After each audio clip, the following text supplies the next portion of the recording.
Hi, Dr. Turri here with you today. I'm a board-certified doctor of audiology in Claremont and Orlando, Florida.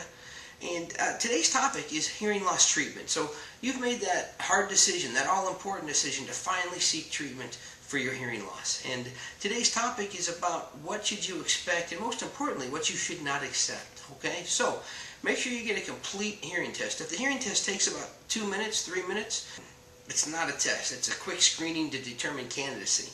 If it takes an hour after that 3-minute test trying to sell you hearing aids, you know you're in the wrong place. Okay, so make sure you get a complete hearing test.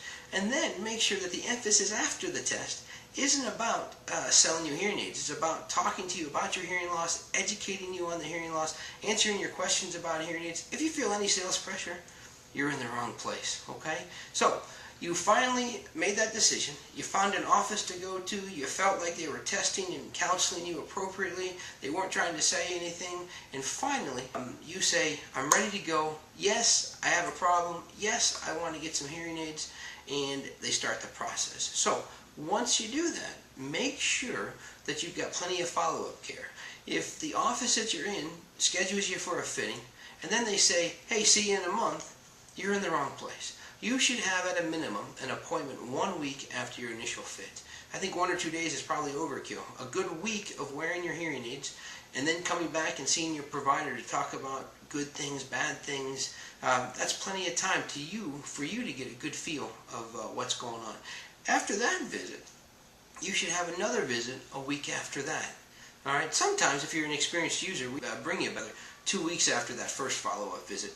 And that's just because you're experienced. But for new users, once a week for the first 2 weeks, sometimes even the first 3 weeks. And then once you've adapted, once we've tweaked your hearing aids and you're performing to your expectation and the provider's happy and satisfied with the targets that are being reached, then we kind of cut you loose from that weekly follow-up.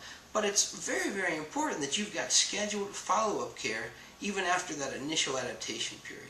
All right, and what I mean by regular follow-up care, in my office, every 4 months you come back and see your provider. Those visits are included. It's part of our service package. And not only are they encouraged, I like to call them mandatory. Now, does everybody come? No, but most of my patients do.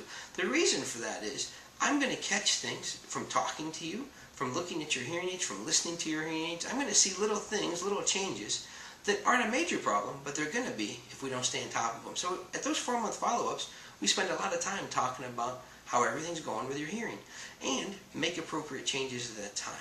And then when that visit's over, guess what? We schedule you again in another 4 months. So we see each other frequently. Now obviously if you need us sooner, you come back anytime. But I want regular follow-up care with all my patients every 4 months so that I can keep you hearing and communicating at optimal performance. So just a quick recap. Get a complete hearing test. Make sure you've got frequent follow-up care in the beginning.